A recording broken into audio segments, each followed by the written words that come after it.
Yeah, welcome back to the Real Talk podcast. Again, I'd like to welcome Mr. Franklin Sims, my friend Vincent, and my comrade Bone. How y'all doing today, brothers? Pretty good. Doing good, Okay, Warden. Oh, hanging in okay. there, brother. That's Yes, what's sir. up. Yeah, hey, today, Doing good, my brother. oh, okay, there you go, Bone. All right, I was making sure you was there. Today, we're going to be talking about creation. We're going to be going back on a lot of stuff that we talked about, but we're going to get a little bit more in depth to let you understand the origins of the situation. And so I want to go into talking about basically how close Africa and Europe is. Like, we real close. Like, we've been trading with each other for hundreds of years. Like, we had a relationship. And then I want to talk about Christopher Columbus. I want to talk about the discovery of America. I'm talking 1492, the Exodus, when a lot of Europeans left for the new land, what they call America, and how it was established and how black people played a part of the creation. What you think about that, Franklin? I think we played a prominent part, but I like the way you talked about the fact that in the history classes, they make it seem like they just found black people in these villages just unclothed, but they knew about black civilizations Right, very early on. The right. Greeks, the Romans, there were all sorts of trade Right. I going mean, on. we was like we real. Our continents are like almost touching. So Exactly. they knew about us, and that's what I want to talk about is like how the Americans, or should I say, the colonials, at that time came to America to establish America. It was the land of opportunity. It was a new beginning for everybody, and they came over here and they encountered like Native Americans that was like real resistance to their practices and to their beliefs, and they was too like war orientated to actually like convert them to become like in destitute or like slaves. So they had to go somewhere where trade was already established, which is in Africa. They went to Africa and they got our tribesmen to give them people for merchandise, whether it's blankets, alcohol, whatever it was, we were sold. Would you agree with that, Vincent? Yes, sir. Definitely that. In the earlier times, during that situation, you always had these different people that would look at us as though we were people to actually learn from. But later on, you seen that they try to discredit us like we didn't have any history or anything. But like you said, that we had been dealing with them for years, all the way back during the time Well, of that Egypt. goes back to, like the Sphinx, like with Alexander the Great, it was so distinguished that the Sphinx represented an African, by his nose and by his lips. So Alexander the Great decided to, kill his nose to destroy the Sphinx so it wouldn't represent the black image that was so apparent. You know what I mean? So they've been like stealing the Greeks got all the knowledge from us, which I think was the first westernized civilization in the world. From there it went over to Rome, to Caesar. But all the practices of America, it really comes the world. It comes from the first people, which is African. Without a doubt. Yeah, That's yeah. without a doubt. But even in yeah. talking about that, there is some historians will give credit to Egypt, but when they talk about Egypt, they always will even make the Egyptians not really look black. Right. So there's been, like you said, a conscious effort to disconnect us from the reality of just our leadership in the world. But really, they can't because you have hieroglyphics like in caves that represent us. They can't take away our image. They can try, but they can't take away our image. Ball, I'm gonna let you get in on this. What you think about what we're saying? No, just like when the Moors came, when the Moors came to Egypt, they the one who put the value and the way they dressed up now, how the pharaohs dressed up in all these just different gold and different silk clothing and stuff. The Moors, the blacks came to Egypt and did that, put that value in there on them. You know what I mean? We always, just like when they came, they put value, they put understanding in them, and they also put a lifestyle that we know now is flossing and the mansion living and Yeah, but stuff like that. the They put Moors the mind also to it. helped out the Greeks and the more so the Romans helped out the Romans Yeah. establish, because the Egyptians was established one of the first known civilizations before the Moors even came existed. It was King Tut, and all the pharaohs was like our first, and even Sudan, like they can't even in the movie Moses, if you remember it, they stole our history, but they couldn't steal Sudan because if you look at that movie in the 60s, it was a black queen and it was a black king that came inside the palace. They stole our shit, but they couldn't steal it all the way. They couldn't put a black king in Sudan and a black queen. So, they know what it is. Even like the Middle East, they don't even want to call that. Like, it's really like Northeast Africa are considered like Asia. But it got so much history there that they take Africa out of it and call it the Middle East because that's where Israel is at. They don't want nothing black to be associated with Africa. That's why they call it the Middle East. You know what I mean? Like Saudi Arabia, Sudan, Egypt, all these great places, they don't want to call it Africa. Like Ethiopia, they don't want to call it Africa. So they created a whole nother name for it, the Middle East. Just like you said, them hieroglyphics, they ain't gonna lie. They ain't gonna lie. they can't lie. Thank God for the hieroglyphics. The hieroglyphics is if you don't know what hieroglyphics is, they're like drawings on the wall. They like the color drawings. They depict like what color these people was, and they had black, brown, and black crayons back then. You know what I'm saying? But I want to go farther and say that during the time, of slavery, let's start with the Mayflower. Let's start with the Mayflower. Let's say that, when Africans start coming over here, the first destination, I think, was like Virginia. We start coming over here to Virginia to be sold. Like 1607. Jamestown. Yeah, but see, that wasn't the first place that they actually took us to. Actually, they took us to be broke. They took us to Cuba. They took us to Brazil, Haiti, Jamaica, and places like that to be broken, to be sold before we actually came over here. They didn't want to deal with no hostiles. So what they did was put you in pens and beat you and fed you like a dog all day until you became like servants and servitude to them and humble to them. So when they brung you over here, have you ever seen Birth of a Nation or something like that? You saw how black people was being sold. That's true. They was being sold just like that, and they was obedient. Open your mouth, boy. Put your hands up. Jump around, boy. They was doing all that. That's why if you go to the islands, you go to Jamaica, you go to Haiti, Belize, Brazil, or any one of those islands, there's so many black people there because a lot of them escaped from that trap. They escaped from slavery. You know what I mean? That's why we still on most of those islands that we're on. What you were saying, Mr. Franklin? And a lot of the Caribbean islands, they actually, slavery ended there before it ended here because they fought against their oppressors. Like, Jamaica. Yeah. Me and my wife, we love to go to Trinidad. And Trinidad is one of the most diverse islands. You have Chinese, you have Indians from India, and you have Africans that came there as slaves.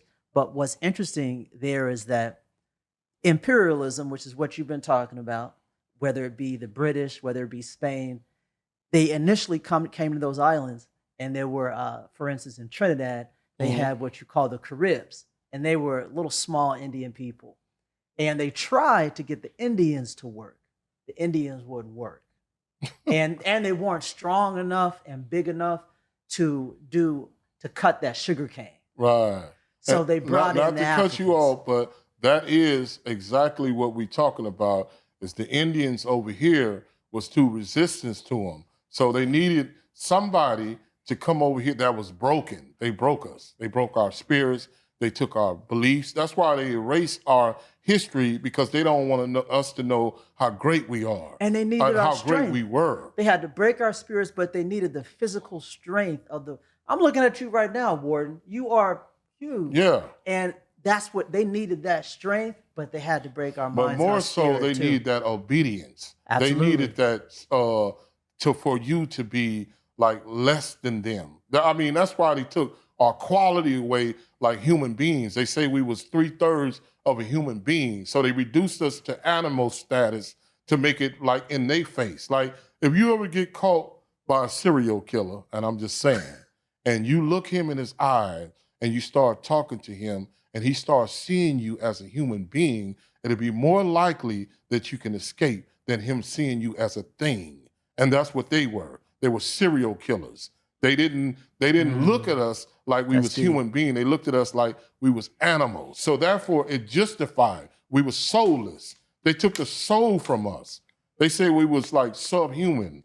They took the soul from us. That's what gave them the dignity to lift their head up from treating a human being the way they was treating us. Mm-hmm. You know what I mean? That's heavy. That's right. That's heavy. What you say, man? Yeah, anytime you look at somebody as 3/4 of a human being, then you treat them like cattle.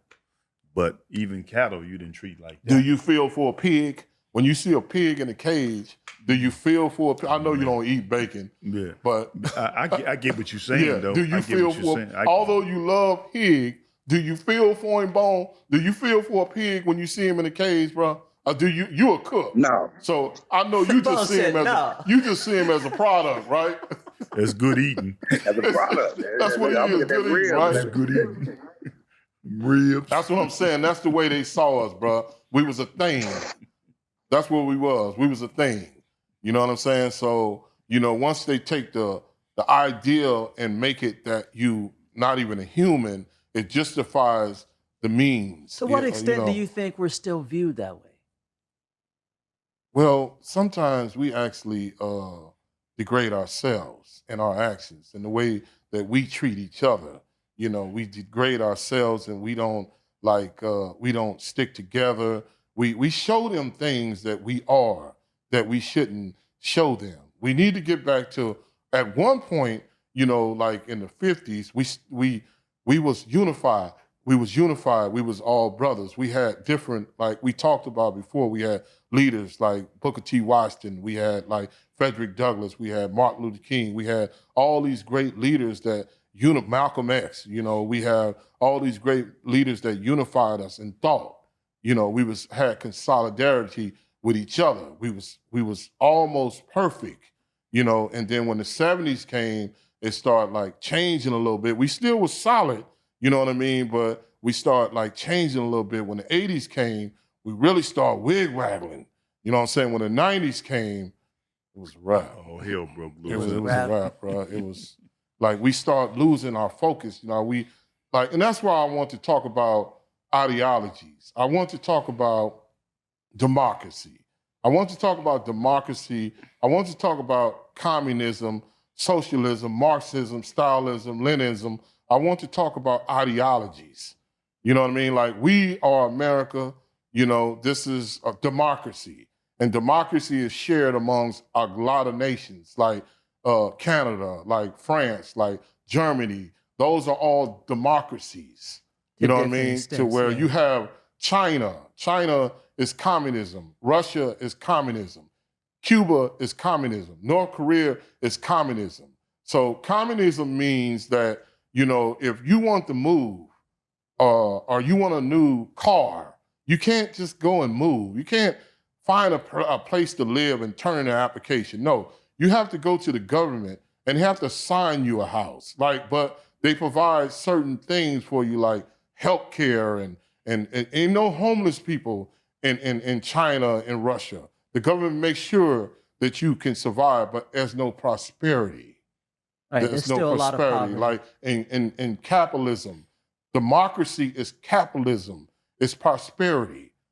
Democracy, it means that the citizens determine what the rules are. Like we vote our rules in. In communism, it's more like a dictatorship. It's more like Mao Zedong. It's more like Leninism, Stalinism. It's more like they tell you like what you can do. Rule all the way until they die. Until you die. Right, You the live in government the same controls the house. resources. When you're born, you live in the same house until you die. Unless your daddy or your mama get credit to where they become more than what they normally would become. Then you move up. and whoever the ruler is, he's in office all the way until he dies. Till he died. Like Kim Jong-un, you know what I mean? His daddy's daddy was the ruler. You know what I'm saying? So it's like there, you can't go and watch internet. You can't have Instagram. You can't have Twitter. There's no outside influences over you. Nobody is influencing you but him. And if you go against him, he'll kill you and your whole family.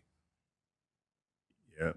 You can't even speak out against nothing politically. What? Nothing. He had some dogs to eat his uncle alive. Who did? Kim Jong-un. Is that right? Yeah, they set some dogs on his uncle. Like he is like, but he liked Dennis Rodman. That's his partner. Dennis Rodman is his friend. So, you know, what you think about that, Bone? No, for real, he wasn't playing, man. He wasn't playing. Just a month ago, one of my friends went to South Korea, and he could FaceTime me from South Korea. Nice hotel up there, and some alarm went off in the background. He said, "Man, they told us don't go outside. That North Korea is trying to shoot a missile over here, probably." Right. I said, "He's not playing. I've been to South Korea before. And it's What was it like? It's like America. Like, you know, it's just like America. It have McDonald's, it have Burger Kings, it have our franchise.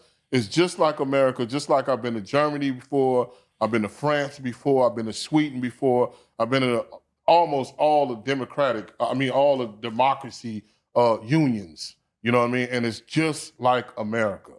Like, it's just like America. You know what I mean? It's like freedom. It's like almost like America's freedom. Like, that's what democracy is. I mean, you know, it's like, it's freedom of choice. Like it's no other better system, I think, than, you know, the system that America, you know, have been fortunate enough to implement and for us to live up under.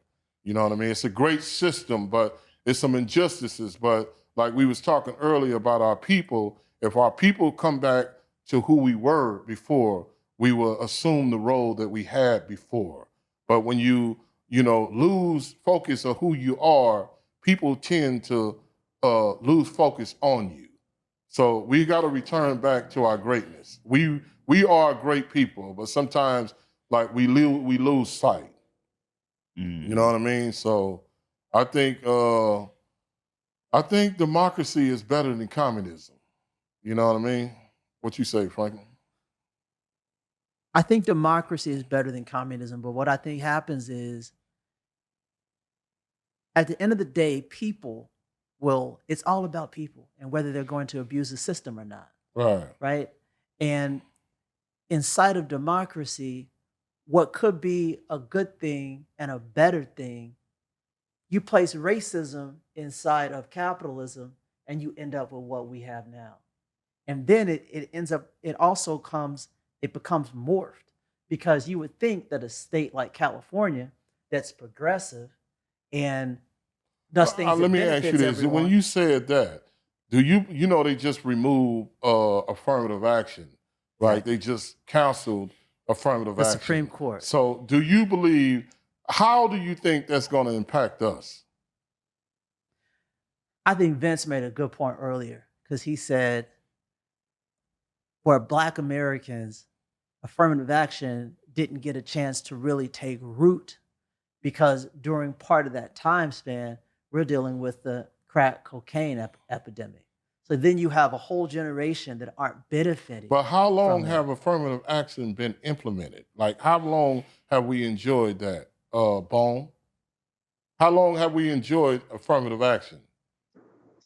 I think really like the late 1950s or something, in the 60s, 1950s or something. Yeah, during the 60s. Like the 63, 64. Mm-hmm. So if we enjoyed it since 63, 64, how have we not enjoyed the benefits? Can you name anyone that you know that have benefited from affirmative action? I want to see what the absence of it would be like if you can name a few people that have benefited from it. Clarence Let's Thomas. see what we lost. Clarence Thomas, who was a Supreme Court justice, benefited from affirmative action. Because of affirmative action, he was admitted into Yale Law School. However, Clarence Thomas believes that affirmative action hurt him, because he believes that he didn't get Anita Hill hurt him, but he still got ahead. Go ahead, brother. Clarence Thomas believes it hurt him because he thinks that it branded him. When he graduated Yale and he applied to the law firms, they wouldn't give him a job because they assumed, he got into Yale. Speak. It's no other brand can do to him what Anita Hill did to him. I'm just telling you what the brother thinks. I understand that, but he one of the ones that got it out of there. I understand it because the way he feel, he took it away from the rest of us. Something that benefited him, he's taking it away from us. But what I'm saying is, there's no other brand can brand him. He like Monica Lewinsky. That one act, Kim Kardashian, that one act is forever branding. So he was tarnished from the get-up. He should be trying to make amends to us for us to forget that. Because we'll never forget that, what he did. He was tarnished. It's like Jesse Jackson. When Jesse Jackson had that baby, bro, I was done with Jesse Jackson. Like when Jesse Jackson had that baby out of wedlock, after all the stuff that he told us, all the times that we listened to him, he lost his credibility with me forever, brother. Forever, when he did that. You know what I mean? You can't be a upstanding person and then do something like that and expect us to respect you, man. Like Ice Cube said, man, tell that motherfucker Jesse Jackson to wear rubber. You know what I'm saying? And that's real talk, bro. That's real talk, Bone. You feel me? Like, you know, but him, Clarence Thomas, Anita Hill, she killed that dude. I don't know how he survived that.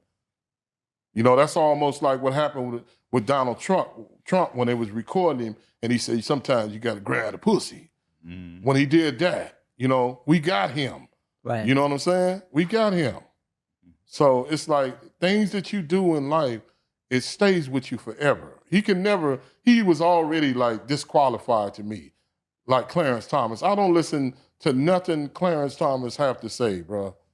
But an entire generation, maybe two, of Black folks got into universities. They may not have otherwise gotten in. Do you know anybody personally? Absolutely. They got into schools with affirmative action. How many people do you know personally? A lot. Okay. Yeah.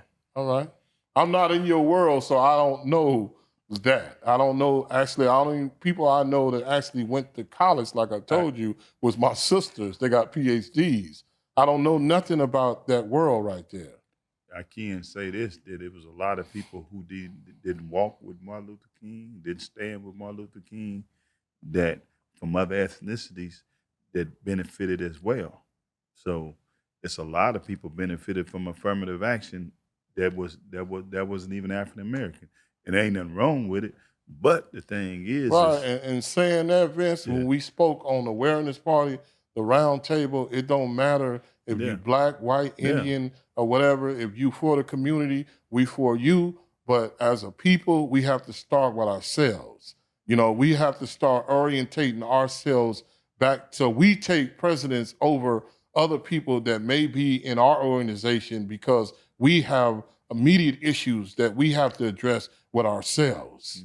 You know, all people are created equal under our idea, but we have issues that we have to address with ourselves. But before you start with other people, you should make sure yourself is straight. Just like America allowing immigrants to come in and being housed before all these Americans are living on the streets and not being housed. I think that's an injustice to our system. It is. You know what I mean? So we as Black people, we have issues that we need to work out with ourselves that other people should know that, you know, if you're part of the round table, you're welcome.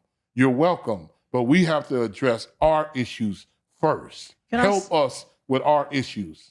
Can I say this, Warden, about affirmative action? And this is from a personally. Now, my daughter will be going to college in 5 years. Right now, she's in middle school. For her entire education, she's been educated at predominantly white institutions. Most of the kids at the school are white. Right. I want her to go to a college where she does not need affirmative action to get in. I want her to go to an HBC.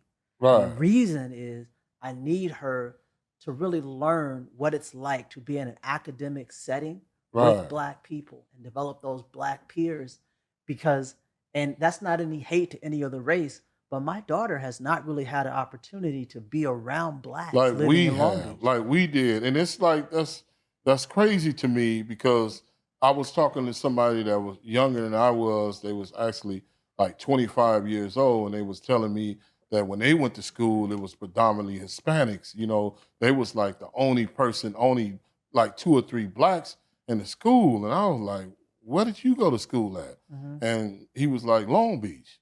And I was like, wow. So I didn't realize that, you know, this is, we talking like maybe 2005, you know, 2006. That's when he went to school. And But it's I even didn't more so realize, now. Yeah. It's even more so now. I know, that's Yes, what I'm sir. saying. I didn't realize that even back then, how undiversified that the school system was, like Yeah. in 2005 and 2006. Like I thought it occurred like in 2016, 17, and stuff like that. I didn't really pay attention back then. It's hard for black kids in Long Beach School District. My daughter's had her hair pulled. I can She's been imagine. called nigger. And a lot of times it unfortunately is by a Latino student. Right. It's hard. It's And hard. when I went to school, whole school was black. We maybe had like maybe 10 white kids, maybe like uh 20 Hispanics or something, or maybe 30.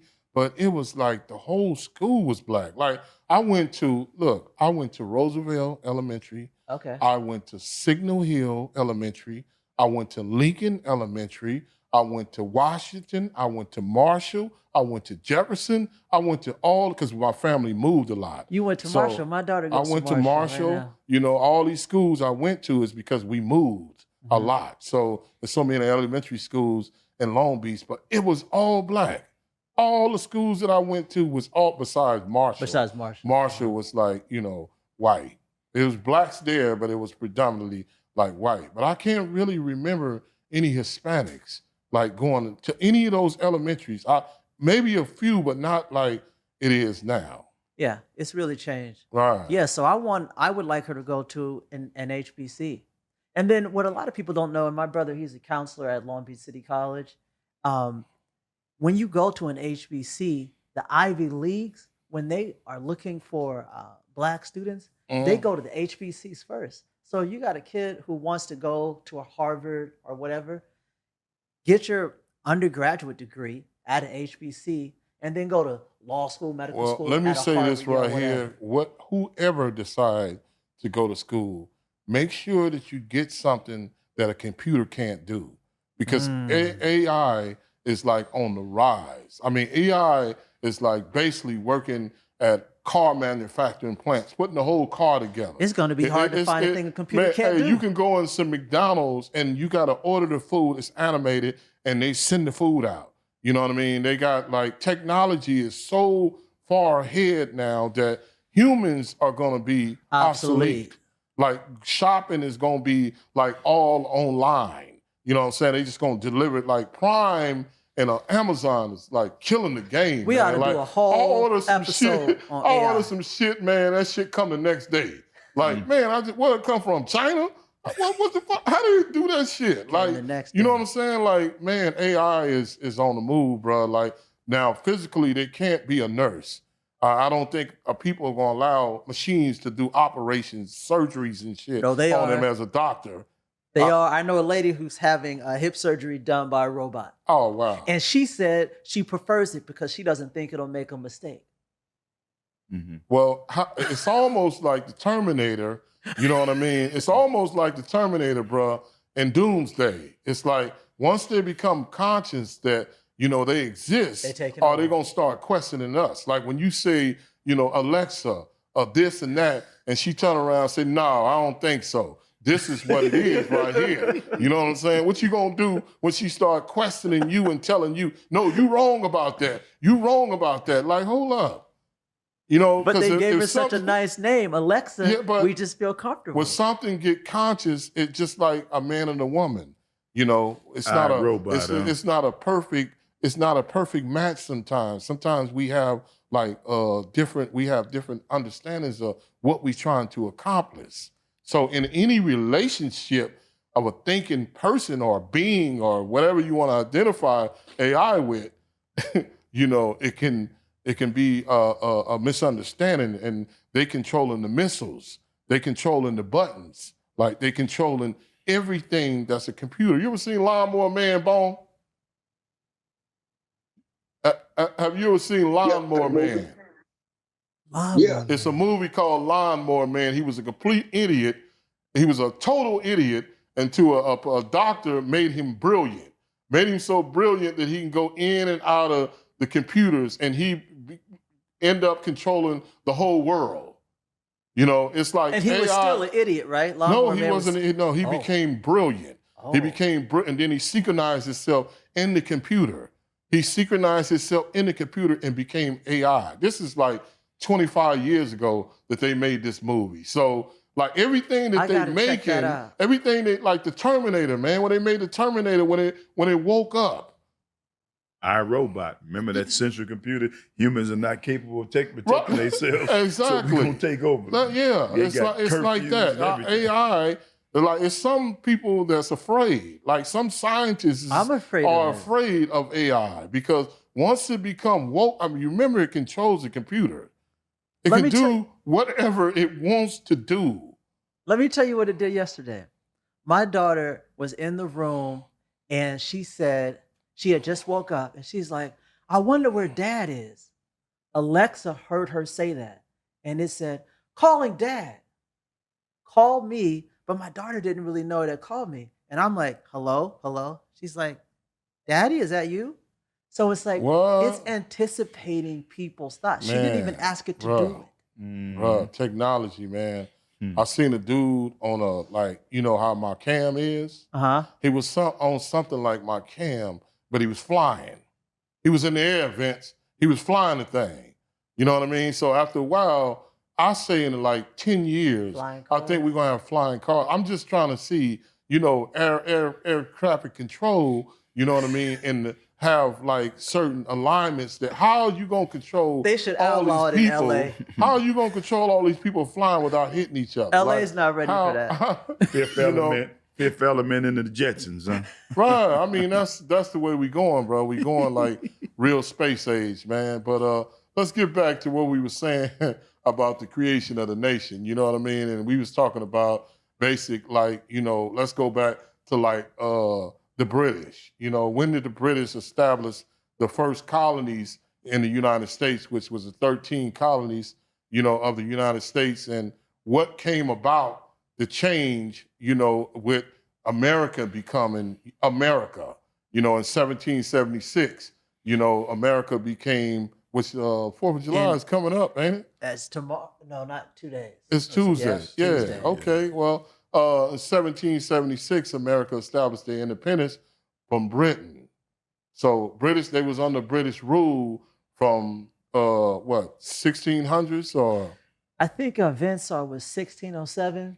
When the first 1607. colony. So when Christopher Columbus came over here, he came over here under the guidance of who? Like who sent him over here? Who? Because I heard that the British didn't want to finance him. I heard think it was- Queen Isabel from Spain I think Yes. it was the gave him Spanish some that- money, I and think the it was the Spanish, Portuguese yeah. came over here. So I'm trying to see how it was established because the Conquistadors, they went to South America. They went to South America and established, the Spaniards. The Spaniards. That's why most people in South America, they speak Spanish. Like, the Mexicans speak Spanish, the Chile, all of South America, they speak Spanish because the people from Conquistadors, they came from Spain. You know what I'm saying? And established South America. But Britain established North America. They established the King, James, and all his family established these as colonies and implemented the colony rules into this and start taxing the colonists for, And being like you're under their rule. saying, they had all of these European empires competing. So you had the Spanish, you had the British, you had the Dutch, the Portuguese, all competing French. to come into these countries and extract their resources. And as Africans, we were basically used as the tools to extract it. Right. And Yeah. like I was saying before, they actually knew who we were. Like we wasn't complete strangers to them. We was in trade with them for years. So when they needed laborers, they thought like, who can we get? Let's go get the Africans. But they didn't come on our land and defeat us in wars or nothing like that. We were sold by our people in the boatloads and the millions. We were sold by our people and captured for guns and blankets and whiskey and honey and different materialistic items. We were sold and came over here in destitute to work for them. And we worked for them. We worked for them, until they decided, that America, George Washington decided that he no longer want to be under the colonial laws. And at that He didn't time, want to be subject to Britain. yeah, and at that time, the British said, okay, any one of y'all Africans want to fight for us, we will set you free. So during the Civil War, we started fighting for them. And we lost. Not we Those who Britain- joined with Britain. we lost. But British took a lot of Africans back with them. They would honor their word.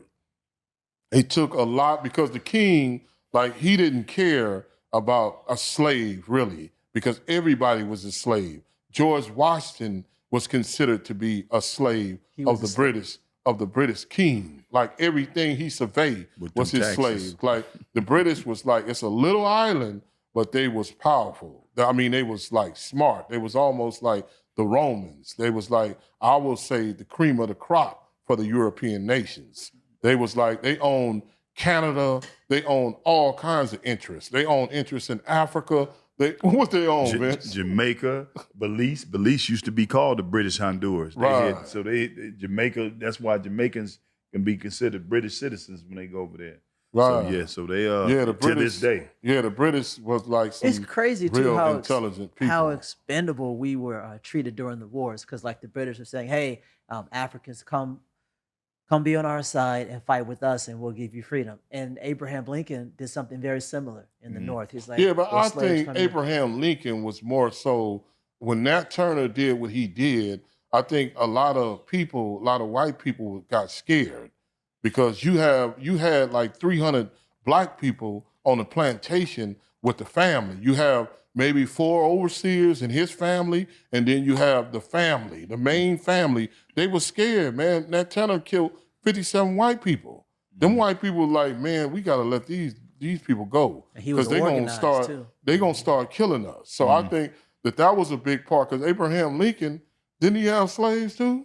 No, I think he Abraham was too Lincoln. poor. I don't think he has. I don't know if he is slave, but I know he benefited from just being able to be in that position as a white man to where he can pretty much make a black man Did do George anything. Washington have slaves? Absolutely. Yeah. Thomas Jefferson. Thomas Jefferson had Yeah. slaves? Yeah. They said Thomas Jefferson had a He little had a black huge in one. him.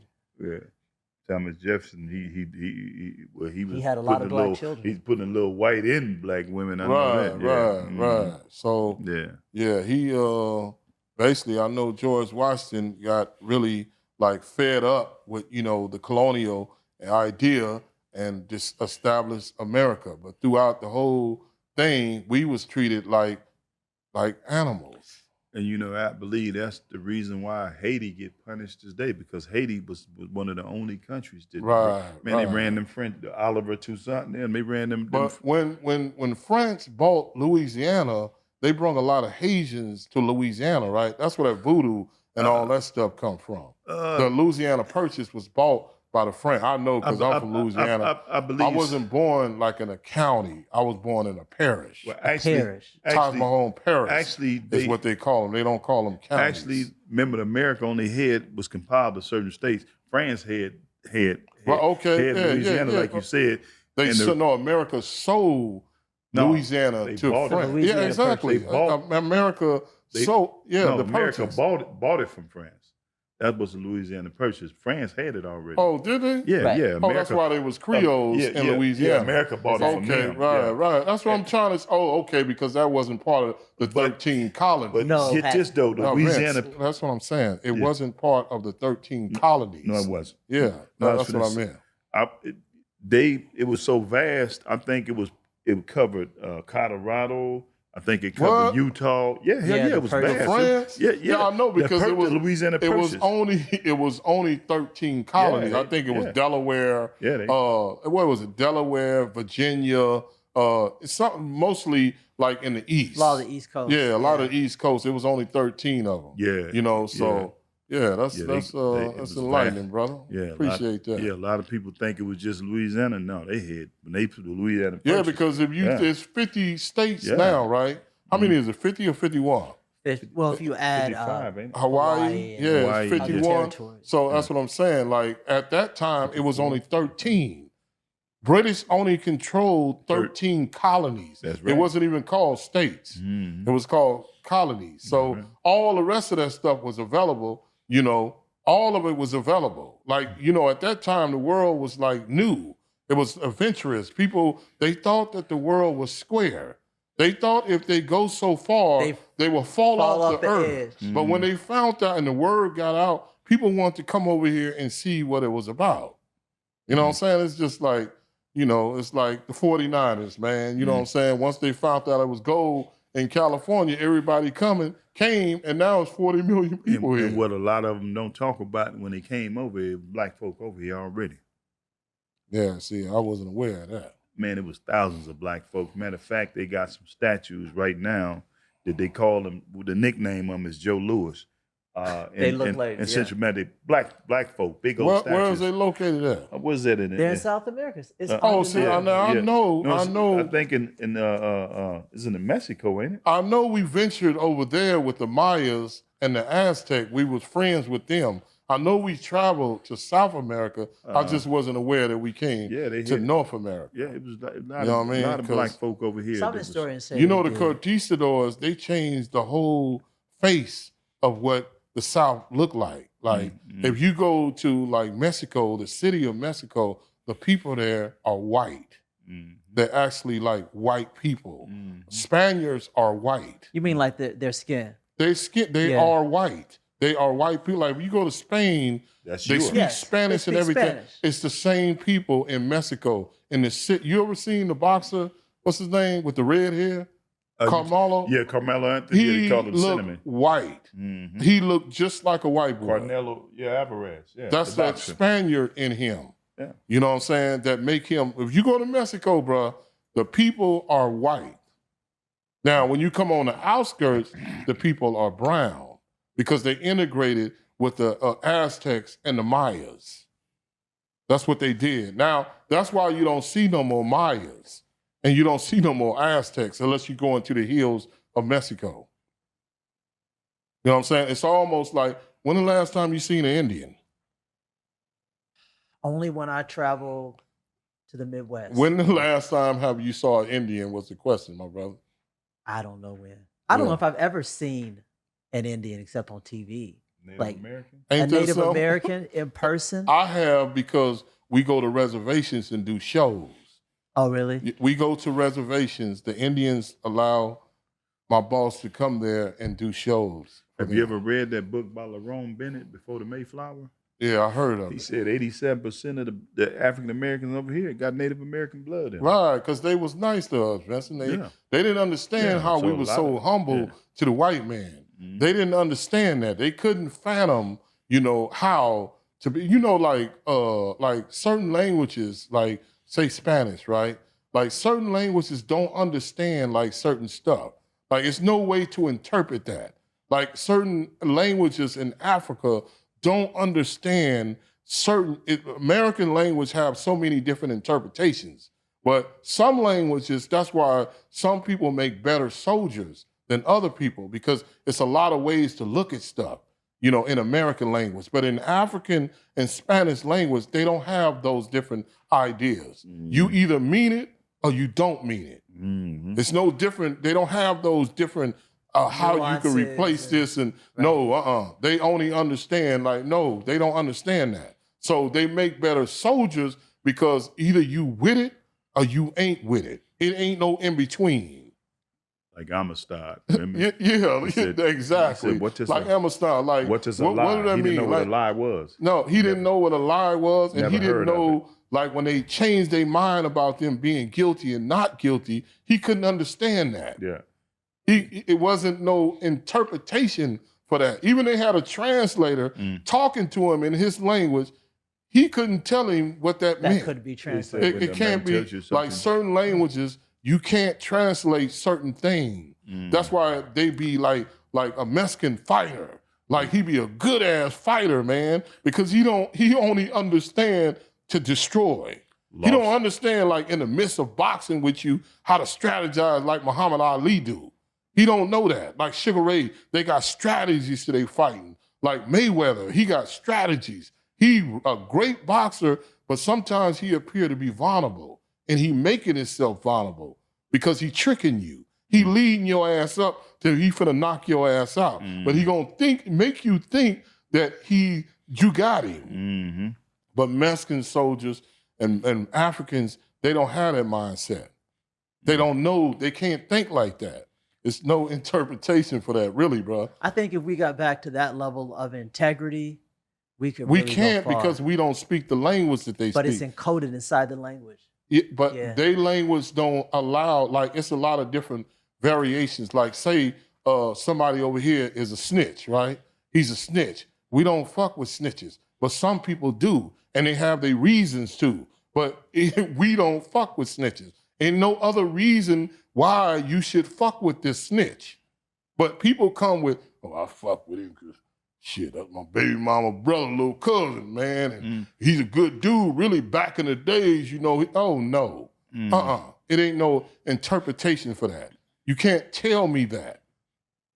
I'm not going to talk around this dude. I don't want you to bring this dude around me. I can't say what I want to say, so I'm uncomfortable. And that's your code. Exactly. That's what I'm saying. Like some people in America, we can interpretate shit different. But it's only one truth, bro.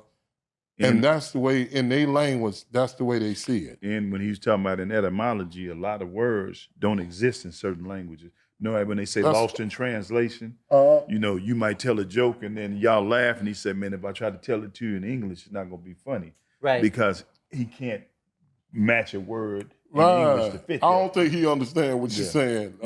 No, I do understand. Right. Yeah, you know.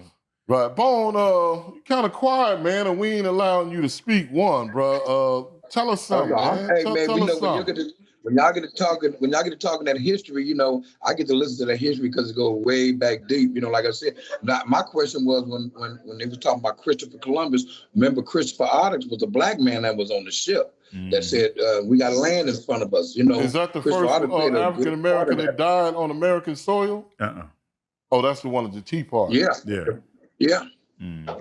Yeah, but I was saying all that to say that, you know, even when we was talking about allowing other ethnicities in, you know, to our conversation, which we welcome them to, but we have like issues within ourselves that we have to resolve. We have resolved them before, but we have to resolve, and we have memory. We know the pattern. We know how to get ourselves back to where we were because it was already written for us. We didn't already been through that.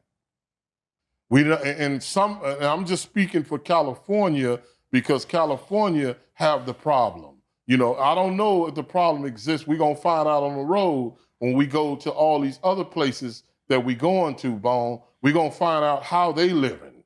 You know what I'm saying? But I know in California, we done lost our way. Everything that we learned from the 60s, the 50s, the 40s, we done turned it against ourselves. We done went backwards. You know what I'm saying? But we got the strategic way to get back where we need to get back to. We know how, because we done it before. You know what I'm saying? We just got to implement it's already been written.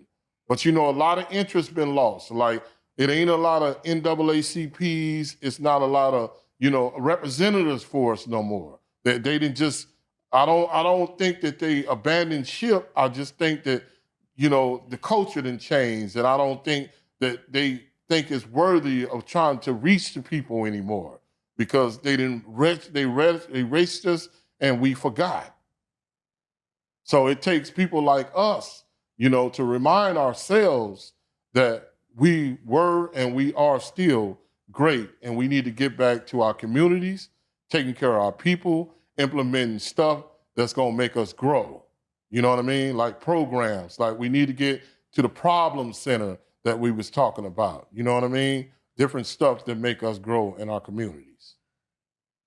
I wanted to ask you That's this the though. truth. That's the truth. Oh, Go You ahead. know, Oh, like you said, a lot of these programs is not helping because a lot of us didn't like this brother that's running for mayor for Long Beach. A lot of us don't run for office. We've seen it now, but when you look at from '92, the '80s to the '80s to the '90s, none of us in our generation we didn't want to run for the office. We didn't even care about running for the office. Councilmen, supervisors, senators, assemblies. We didn't even know nothing about all that stuff. All we cared about was getting programs, bringing funded into our communities, and we the beneficiaries from them funding the organization like affirmative action, do the welfare. So that's all we were worried about. We didn't worry about the laws of gravity that makes these programs work for us. We didn't know about that. It's always been money allocated to a park. But in the parks, we don't throw jazz festivals in the parks no more. It's money every day right now allocated for every park. There's a coach, arts and culture. yeah, that's what We I'm don't use saying, that. Bone. Like, we lost. Like We I lost. don't know what happened. You know what I mean? But we went astray. I don't know. It's because our numbers are like whittling down. I don't know what the effect was, but we lost our course because we used to have all that. We used to have community get-togethers in the park free. You know, you can come in and get food. We had bands coming out. You know, radio stations coming out promoting. We always like Martin Luther King Day parade was always big. Like, it was like a Juneteenth. Like you had to go to Lamar Park, you know what I'm saying, really for Juneteenth. We used to have those everywhere. Like we would have Everywhere. like, everywhere. We wouldn't have to go to one location to be, entertained and celebrated, but now it's breaking down to we got to go to locations, man. We used to be everywhere. Remember, we had the Watch Parade. We had the Watch Parade going down Mhm. Central Avenue. We had the East Parade going down Central Sure. Avenue. All that left because of really look at it, left because of the violence that started escalating in the late 70s. We start really, then when the 80s came, the crack system hit and it took us to the left. It took us away from everything that we believed in and Right. just think Vaughn, about and we money. got to get back to providing guidance and leadership to assist our communities, you know what I'm saying, and supporting our communities is what we need to do. You know what I Right. mean? We got to get back to those elements that made us, like grow. Like, and we got to embrace our past in order to, shape our future. Like, it's already been written, is what I'm saying. We already, like, when I was young, we had people in my neighborhood like Herb. His name was Herb and Charlie Moe and Rock told me about you Herb. He said know he's responsible for the King Park being open, the lights being Leonard on. Adams. Mhm. Leonard Adams was a great mentor in the neighborhood, one of the elders of our communities. You know him? Yeah, he's still doing his Yeah, he's thing. still Yep. doing it. He taught me Mm. a lot of stuff. Really? Man, he taught all of us, man. Like he Mhm. was our mentor at the park, man. He used to, Ricky man, Gibson, all of them. yeah, Yeah. man. He used to like Charlie Moe, you know what I mean? Like James Lewis, you know what I mean? We had people that was really in the community that was for us. Yeah, I just went to a father-daughter's dance. I want to say 2 months ago Yeah, at Michelle the and at, Sharon at the put that petrol on. yeah at the petroleum, and Ricky Gibson, he came and spoke and everything. You know what I mean? Right. So So, we yeah. need to get back to establishing and community organization and accepting, what I'm saying, elected officials in our neighborhood to help us, rebuild our neighborhood. The people that's in, like, far as like businesses, we don't have few that many. And what I'm gonna do when I come back from tour, I'm gonna establish like pop-up like restaurants, like called the Soul Express. I'm gonna have, how the Hispanics have their little, taco sales. Where I'm gonna have soul food stands, like Are you with different, serious? with oxtails, rice and gravy, cornbread, like food. Like I'm gonna have them all on the north side. I'm gonna have them on the east side. I'm established on the north side throughout Long Beach, and hopefully we can start taking them to Moreno Valley and Victorville, and start like, Let me just put let some me of our tell you food why out that there, makes me man. so happy to hear you say that. Mhm. Like 2, 3 months ago, I'm at City Hall, and the they were talking about diversity with the pop-ups, but all the food they were talking about were the taco stands. And I'm Right. listening to it, I'm like, yeah, but that's not real diversity Sure if you don't not. have any other foods. Right. But our people are here. If we were popping up too, and I like the fact that they were, like you said, the circle of brothers. You can be any ethnicity, you can come on board, right? Right. But also, you can't talk about diversity and not have soul food pop-ups as well. And I was Right. asking people in the community, and I'm like, why is it that I don't see one brother out here smoking barbecue on any corner? Right. Money for one. Money is like, like I said, if I have to borrow $1,500, I'll be hard pressed to find somebody to get it from. Like a lot of brothers out here is like struggling. You know what I mean? They don't have money like that, to start a business. They don't know how to go about, getting money to start a business. That's why we have to have the problem center in order to teach people about how to get loans, like what a mortgage is about. You know what I mean? Like different like societal things that you and me understand.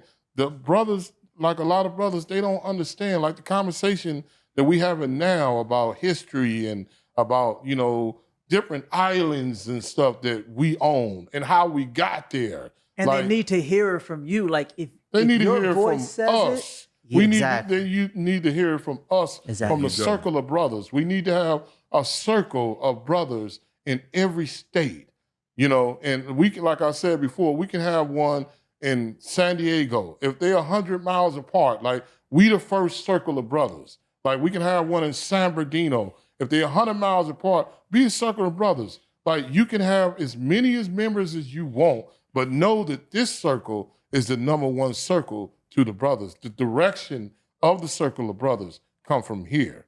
But we can talk about and negotiate with any issues. But this is the number one circle. You know what I mean? I So love that and pop-up and we idea. just keep, like when I say, when we go out of town, we're gonna talk to people, hopefully in New York, hopefully in Denver, hopefully in St. Louis, hopefully in every area we get to, and try to communicate this. Each one The reach circle one. of brothers. Reach one, teach one. You know what I'm Mhm. saying? And that's what we trying to do. We trying to Oh, we reach gonna get one them. We and gonna we teach gonna get one. them in That's what every we city trying to and do. And we everything. trying We gonna to have that. come with like different ways that we can bring economical developments to our neighborhoods. But we, like I said, we need a problem center or a trouble center, whichever one you prefer, but it need to be a center there to, like, we can have computer classes, we can have like teach kids how to do resumes, how to dress. We assign you to that. How to dress and how to have a good positive attitude, you know what I'm saying? Yeah, And to that's really important. provide development throughout and counseling to the kids, and tutoring programs and stuff like that. And, basically just get back. We got the blueprint. I wanted to ask you We got something. great leaders, man. We had great leaders. We have books. We have books. We have, the Black Man Guide to Understanding the Black Woman, the Black Woman Guide to Understand the Black Man. We have like books. We got books, don't we, Bone? Of books that's based on a lot of education, a lot of stuff that we're talking about. There's a lot of time we get in these prisons and CYA and camps, and we read a lot of books that we never even had not access to out on these streets in our household home. Right. Listeners. And that's why we're going to start a book club, and we're going to have the best read, of the day. Like, we're going to feature books up here, like That would be the powerful. best books that you possibly can do to train your mind. You know what I mean? Because it starts with education. You know what I'm saying? It starts with awareness. And that's what we trying to do. We trying to make people aware. It's simplicity. It's like really simple to get up and get on the ball. It's real simple because it's already written for us. We have history.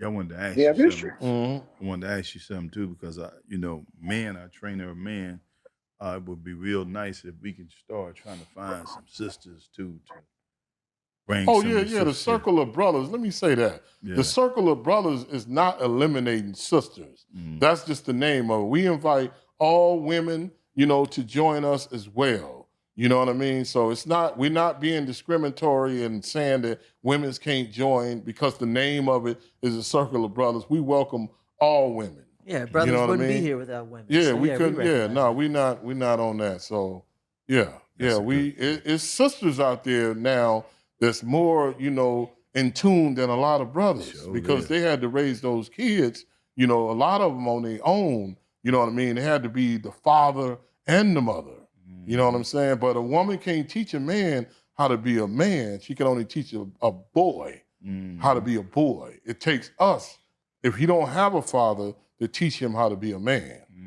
You know But what Gordon, I I know that you're going into the cities and starting these conversations, but I also know you've done a lot of traveling already. mean? Right. What city do you think is gonna have like kind of like the most development as far as I blacks that are mean, really our whole thing is to provide the opportunity for our youth at risk and gang members and homeless people, and to make people choose the right careers, like we was talking about before. We was talking about careers that will AIs, pay? AIs, Right. like You won't be computer. obsolete. Yeah, exactly. So, I think the most populated cities is the ones that, have like more issues. Like, California is real populated. So if you take New Jersey, probably have a lot of issues.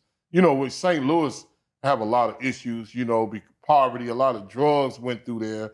Detroit have a lot of issues because a lot of drugs went through there. So some of them are affected because of different reasons. You know what I mean? And like people don't talk about, like the Midwest, like Cleveland, and it's a lot of blacks in Cleveland, Ohio. It's a lot of blacks out there. Yeah. It never be talked about, but it's a lot of poverty out there too. Yes, there is. Yeah. I'm from Back we east. moved, from Midwest, from Cincinnati when I was 7. Right. So yeah, I'm Cincinnati, familiar with yeah. Cleveland. Ooh, it's a lot. I've been to some soul food restaurants Yep. in Cincinnati, man. It's At the yeah. Nat. Huh? Was The popular. natty. Man, He it's said the popping, natty, bro. the I natty. mean, like Vince, anytime I come out and I just see brothers, sisters, and brothers and sisters everywhere, to me, that's popping. Like back in the days. Like back in the days. Like, Yeah. but I never went nowhere like Chicago, man. Like, I went to Chicago, bro, for the first time, Vince. I seen so many goddamn black people, man. It was pathetic. And hey, look, bro, it was like Africa on the south side. Like all the stores is black. All the stores, that's where Farrakhan from. So his teachings are heard, you know what I'm saying? But like all the stores is black. I was like, God damn. I ain't never been no place. Like Long Beach was black. It was black, and Sure Inglewood was. is black and all that, but not this type of black. It's a different type of black. But now, what scared me, one day. hey, check this out, man. Deion Sanders invited Snoop to Jackson, Mississippi. I went with him to a football game. Okay. Man, I've seen so many black people, Vince. I mean, this shit scared the shit out of me. Hey, bro, it was like Africa, man. It was like goddamn. You and, hardly I'm saw from anyone else Mississippi. but Yeah. My mama's from Mississippi. My daddy's from Louisiana, but I'm from Mississippi. Man, I've seen so many black people, bro. I swear to God, it scared the shit out of me. I mean, it was like, hey, bro, it was like, oh man, it was so many black people, man. That shit was crazy, bro. Jackson. And they was there in harmony. Jackson, They was there in Mississippi, harmony. They was Jackson- barbecuing and shit. They was just like, they was outside, man. They was like, bro, they was, ooh, man. You'd have been God in California, damn. all the They black Yeah, people. man. You'd have been looking at your watch. It's gonna kick off in a minute. Just give it a Man, minute. yeah, it was it's gonna like- kick off. But now though, Vince, now though, when you go places with black people, it don't kick off no Yeah, more. it ain't that many of us left. We be happy to see each other. Man, like, be you know happy what I'm to see saying? each other, Like, man. we be happy to see each other. Everybody's on their best behavior. Yeah, Like we man. still here, you know what I'm saying? But I don't know if it's the pandemic, because we don't talk about the pandemic no more. But the pandemic did a lot of harm to us socially. Yes. It made us like, that 6 feet was really that it separated us from, now you can sit at home, watch TV, enjoy your family, and you really ain't worrying about nobody because that's what you was trained to do. It's almost like when I said, now I know everybody been to prison before, Bone. It's because when you was in that house and you couldn't go outside, you had to deal with it. You had to deal with your family. You had to deal with your responsibilities. Excuse me. You had to deal with it. You know what I'm saying? So it's like now I think that compelled with like not seeing each other. When we do see each other, we happy, man. We like, but sometimes it'd be like, I don't really want to go because I don't know how it's gonna be. And then when you get there and it's good, You enjoy you yourself. enjoy yourself. But Man. you know what I'm saying? Like Yeah. sometimes that I don't really want. Like this weekend, I mean, for 4th of July, I want to invite Vince over and a few more of my friends over and barbecue and, you know, have a good time.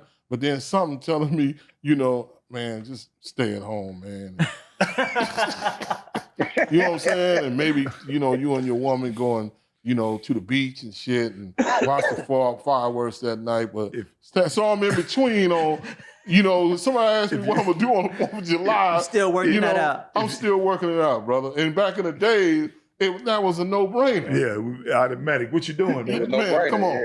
But now it's like, we missed. You know, back in the day, Hey, I you didn't have remember no back job, in so I the could have day- showed up. right, that's what I'm saying. Now- Anytime. Yeah, now you got to catch me after 4 o'clock if it's during the week, man. Right. It's like, it's the difference, man. But we don't look at that the way, you know, like it really affected us. But like I was saying, man, we got the blueprint to greatness.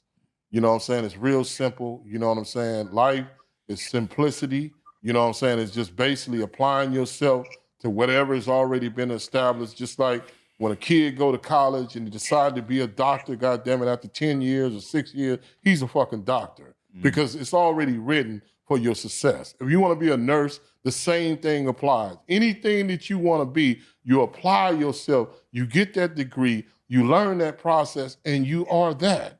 So why can't we get back to who we were by applying what's already established? We don't have to start over no more. It's already written for us. We did Black Wall Street. We did, man, we all in the industry. We own in the industry. We own the industry, man.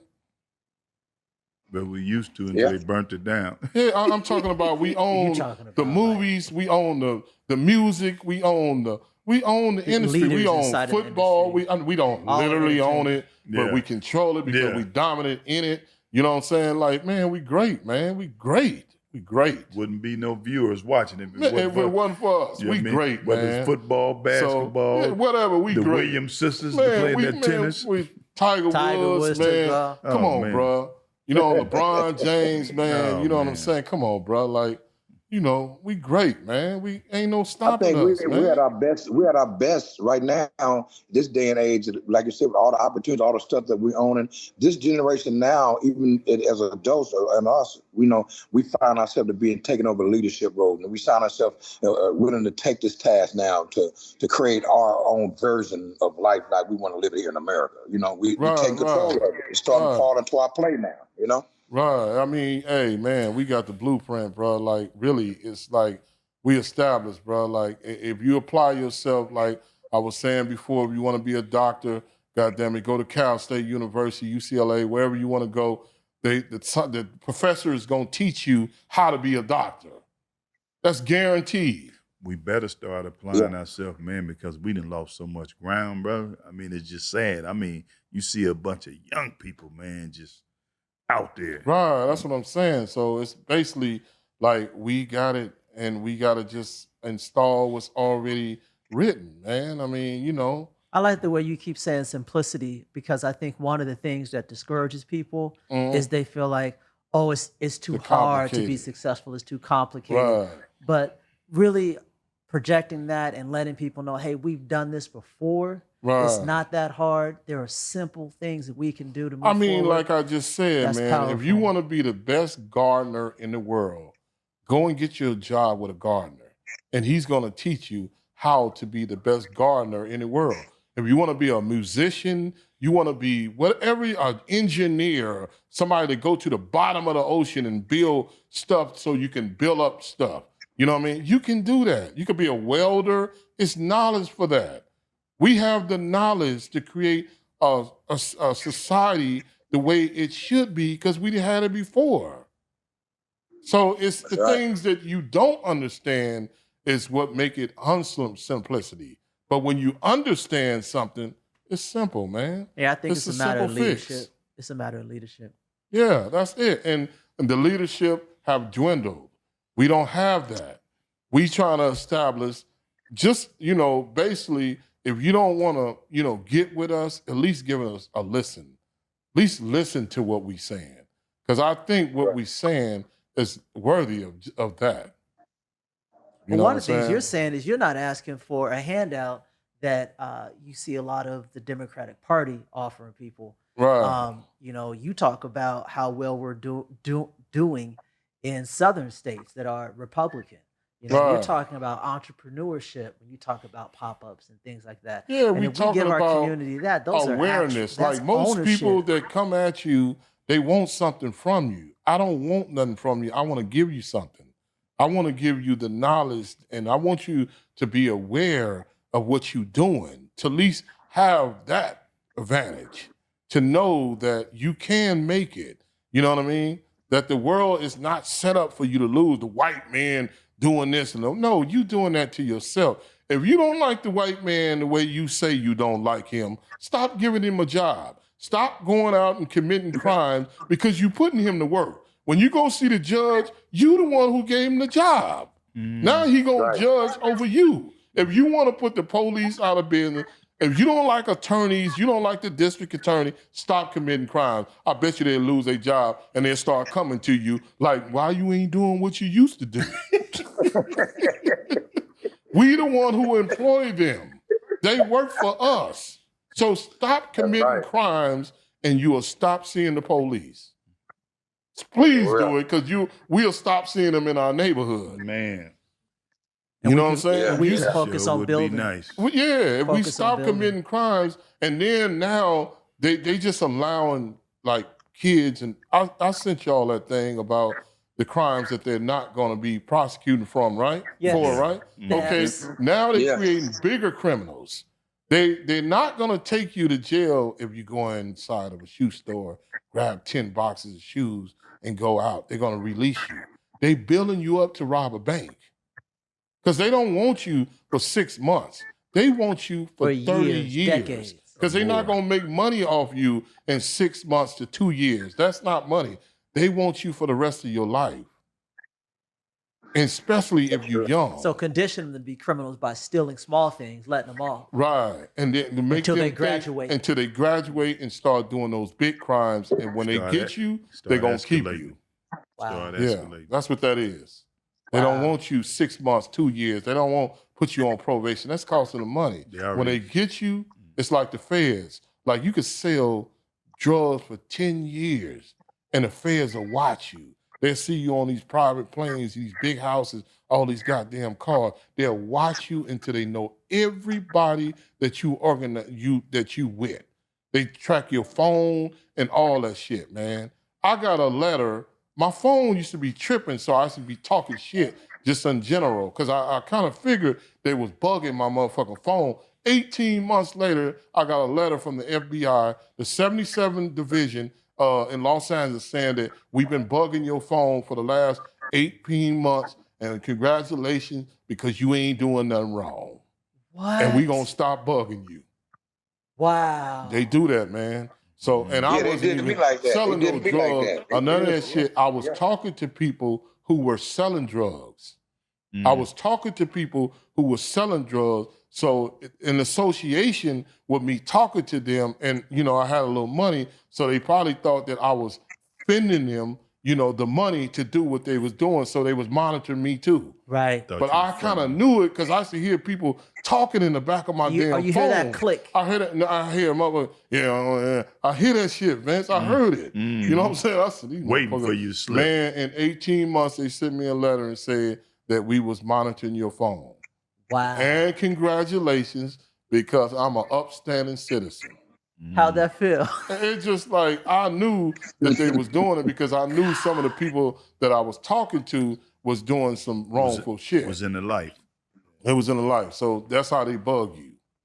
You know what I mean? That's So how you do it. yeah, man, it's like they got a system, man. You know what I'm saying? If you live in that life, they'll watch you for a long time until they get everything they need on you. When they come get your ass, you ain't getting out. They got you. They got No. you. They got your ass. They got it. They got you on tape doing all kinds of shit. They got all your money. When they come get you, all your bank accounts gonna be closed. Froze. If you got money in your fucking walls, they finna come bust your fucking walls open because they got shit all in your house. They got cameras in your fucking house, microphones in your house, all that shit. They see everything you doing. If you got compartments in your car or whatever the fuck, they know all that shit because they got snitches that's working with you. You know what I'm gonna look at for next time? I'm gonna look at the crime rate in states like Mississippi, and then look at the crime rate in places like Los Angeles and Long Beach where they have those laws. Yeah, And but see, you can't really mass that up like I told you before. It's only 2,900,000 people in Mississippi. Like, it's only 2 million people there. Almost 3, let's oh, say I get 3 it. No, million. yeah, it would have to be So the aggregated for the geographics numbers. and the numbers of Yeah. people, like Bellflower, Long Beach, and Carson is big Biggest as in states. yeah, that's how many people in that state. Yeah, you'd have to aggregate the numbers, but yeah, it would be interesting to see. Right. Yeah. Yep. Well, it's high in places like Mississippi and those places because they do, they do it. And like California, you can't make no money in California no more. I told you that before. For like hustling, Been bro, locked come out. on, man. That's over with. That's why a lot of It's people's done. it's a wrap, It's man. done in LA. It's done in California. Ain't no It's done. hustle. Like, no, ain't nothing. You've been locked out. bro. Now, shit come from here. In other places, they benefit. But here, no, you're not. Hey, don't even think about hustling. Hustling what? What you gonna hustle? Newspaper? You want to sell some bean pies, brother? Like, what you doing? What? No, it ain't no hustling, man. Opportunities here. I mean, you for look at it like you hustling. just said, Papa. Hey, when you said you open up the pop-ups, the food pop-up, we were just talking about that last night, me and my son. I and want we you was to talking come about how- down here, Bone, goddammit, and orientate these people. We're gonna have a cooking place. We're gonna have a cooking place where we meet at. Get us maybe start off with maybe about 5 of them. You know what I'm saying? And we're gonna try to put 100 of them motherfuckers on the street. Not only just Man, the we were talking little, about that last not night. only just We the were talking little about that ones last to where we sell soul food. We want to do barbecue. We want hot dog stands. We want hamburger stands. We want to set them up from Venice Beach to San Diego, San Bernardino to Victorville. We want to set them up everywhere, bruh. You know what I'm saying? Yeah, we were talking about wanna that set last 'em night. up We need to do everywhere. that, man. That's what we started that back in the day. Like you said, the politics of life took us from that, and then somebody Yeah, else I came mean, like they because always do and did it. the Hispanics showed us we don't need no damn store. We don't have to we can set up right on the corner, And now in put Long a Beach, tent on top of it, and we can serve food all day, just and like you don't they even do. have to have water. You don't have to have running water because that's what they're fighting That- for in City Hall. so They're why- like, we can't afford water. Don't lock us out. City Hall said, okay, y'all, it's okay. You don't need water. So why shouldn't we be out there with our soul food? The Soul Express, Bone. We going for Yeah. the Soul Express. You know what I'm saying? Soul so we going Express. Soul Express, man. Damn you it. know what I'm saying? Smothered pork chop, smothered steak, rice and gravy, cornbread, greens. Goddamn it, sometimes some chitlins. You know what I mean? Uh-oh, we the throwing, chitlins. pumpkin pie, carrot cake, red rose cake, like Peach cobbler. peach cobbler. cobbler. You know what I'm saying? Banana pudding. Corn You know what I'm pudding. talking about? We gonna bring back I'm getting M&Ms hungry on the right streets, now. man. We gonna put Yeah, we gotta M&Ms bring it back back on to the the streets streets. and not these Yeah, restaurants. we gonna put M&Ms on the M&Ms streets. back. Yeah, on the streets. Yeah. We gotta have that, bro. We gotta have something, man. We gotta start trying to build something They for out there. ourselves. They out there getting that money. Damn it! If you can't beat them, join them. Yes, sir. They can't And beat them, goddamn join it, if you got them. some, See, that's what they did to if you us, got though. some That's what they did shoes, to some us. fresh shoes that you want to sell, we can, put. Because I be seeing yard sales out there, man, like big Absolutely. old yard sales. So if you want to come by and you got some shirts you want to put up with us, you know what I'm saying? We'll sell all that, man. You know what I'm saying for you. I buy it and then sell it. To help one, bruh.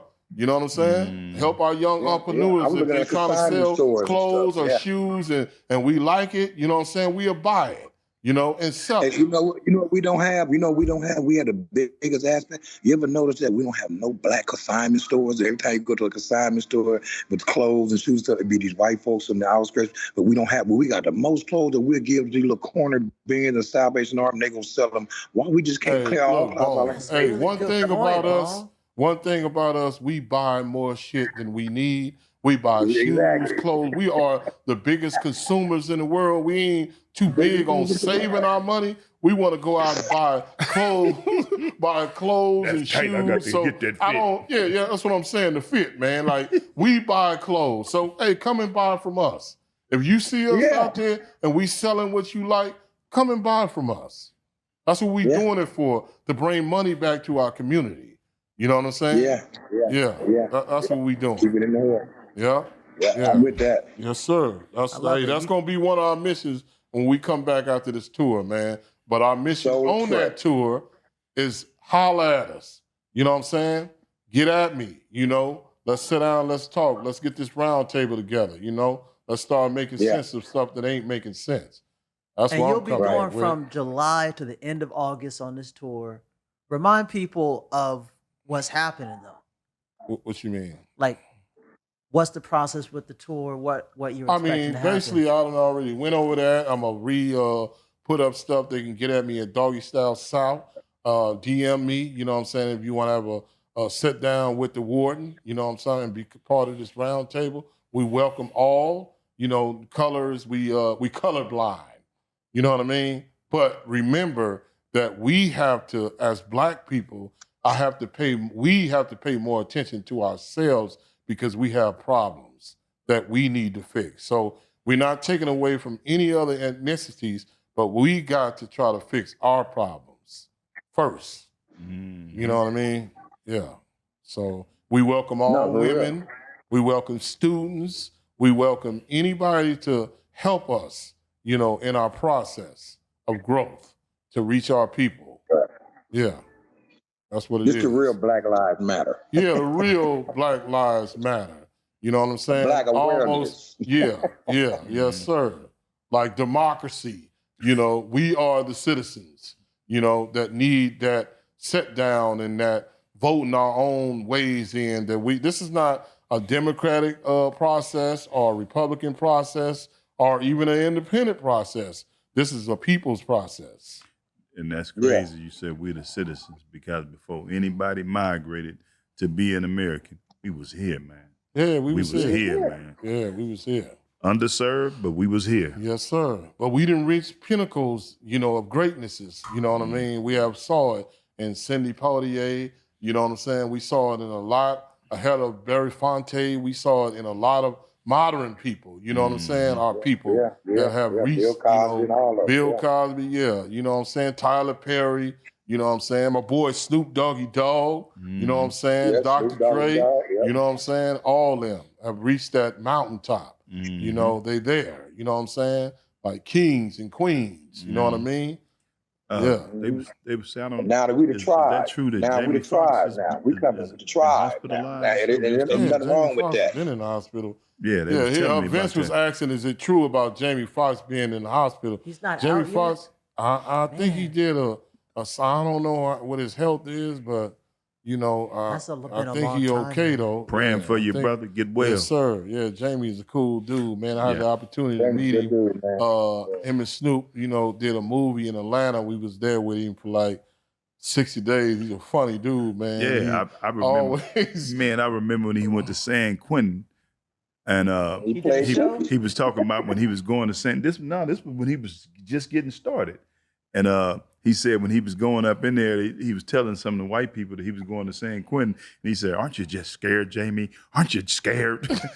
Yeah, and so when we was in the pen, sometime we, you know, whatever your name was, you know, Wow. like my boy Jay, I say, "Aren't you just scared, Jason? Aren't you Yeah. just scared?" Yeah, he just Jamie is a down to earth Oh, dude, man, man. he Like went to- a Yeah. real dude. Like he Yeah. funny, man, and he Man. don't discriminate because of, you know, he a big personality, but he talked to everybody. Like, you know, he'll Yeah. just sit down and start cracking a joke, Yeah. you know, constantly. Like, I Yeah. trip off that because Michael Epps, I'm cool with Michael Epps. He the same way, man. Mhm. And he told me, he Yeah, said, yeah, Mike good. Mike yeah. said, "Hey, Papa, you know, man, I don't discriminate against people, man, and I don't care about no goddamn money, man. Mhm. I don't care about that shit no more." I said, "What you mean, Mike?" He said, "Man, I just, you know, I do what I do because I love what I do, man. I don't do That's this shit right. for money or none of that shit. You know what I'm saying?" I'm like, "Oh, okay," but Mike, them comedians, man. Like I'm Yeah. cool with Lil Squancho, man. You know, a comedian. He called me all the time, man. He's a cool dude. Them dudes be like some of the they carry a lot of pain, you know, in them sometimes. You know what I'm saying? So they appear to be humble and smiling a lot, but it seems like comedians carry a lot of pain, man, in them. You know what I'm saying? Because I be talking a little scrunch and, you know, he be like, you know, like pain. You know what I'm saying? But that's what I guess make them funny because Yeah, they can turn that shit into exactly. energy And make and you make laugh you about laugh. it. Right, Yeah. right, Yeah. right. Yeah, So, things that make you laugh and make you cry. You know, yeah. So get well, they Jamie. make you laugh, We Yeah. waiting on your Definitely. return. Yeah, get well, Definitely. brother. Yes, sir. Yeah, Bone, but like we was talking, you know, earlier about, you know, the Civil War, you know what I mean? Like when they called us twice. They called us when the Britain wanted to, you know, they wanted us to go to war for them and we fought for them. And then, you know, Abraham Lincoln, he called us again, you know, and said the Right. same thing. You know what I'm saying? So this is like 200 years apart. You know, they always doing us like that, man. Then we went to war for them in Vietnam, and when we came back, we was drug addicts, man. You know what I'm saying? And left Man. on the streets, you know, and talked about. You know what I mean? So Yeah. every time we Yeah. go to war for them, we end up losing.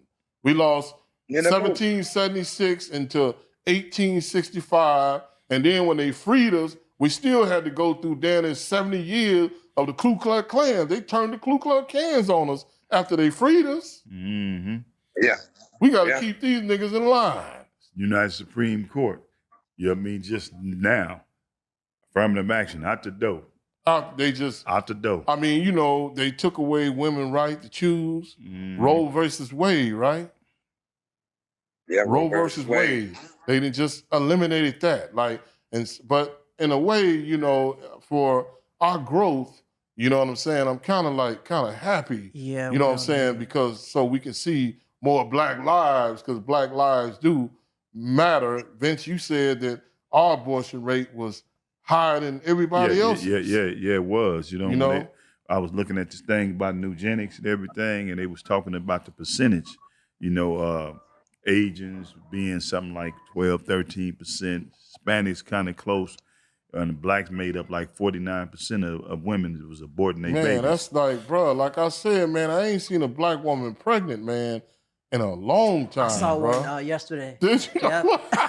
Like an alien, huh? At the pool. It's What? Yep. Oh, you saw it. Yeah, yep. I saw it. Even What? had the line, so it was real. Man. It's crazy Yep. too, because they would tell the sisters, you know, you're not ready or you're not financially to kill your baby. Right. And then you turn around, you see them going to fertility clinics, and they was having babies like puppies, 8 babies at one time, 6 babies at one time. But you telling the sisters to kill their babies. Right. But Do you think that got something to do with the decline of our numbers?